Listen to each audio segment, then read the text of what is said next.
متابعين، اليوم فلوقنا مختلف، راح يكون من منطقة البعيثة وتحديدا في مزرعة بحيرة البجع.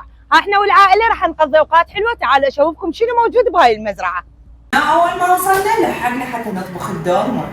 اشوفكم منو بعد ويانا موجود. مرحبا خالتي ام سارة.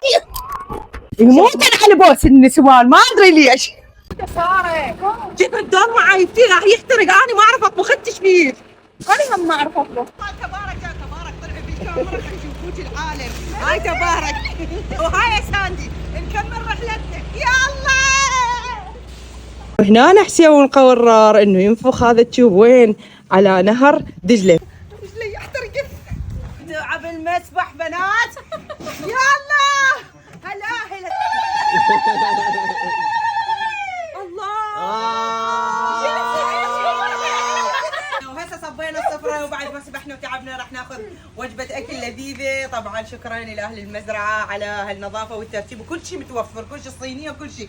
بنات هجوم على الاكل يلا يلا. تعرفون بس شيء واحد، انه اني تبارك قضينا على هاي الصينيه. ويلي بعد ما خلصنا الغداء اخذت حسين ورحنا لمكان الالعاب. يا ترى من الفاز بينا منضد وفيش. ومثل ما تشوفون هذا المنظر الجميل نختم الفلوق وياكم. مع السلامه.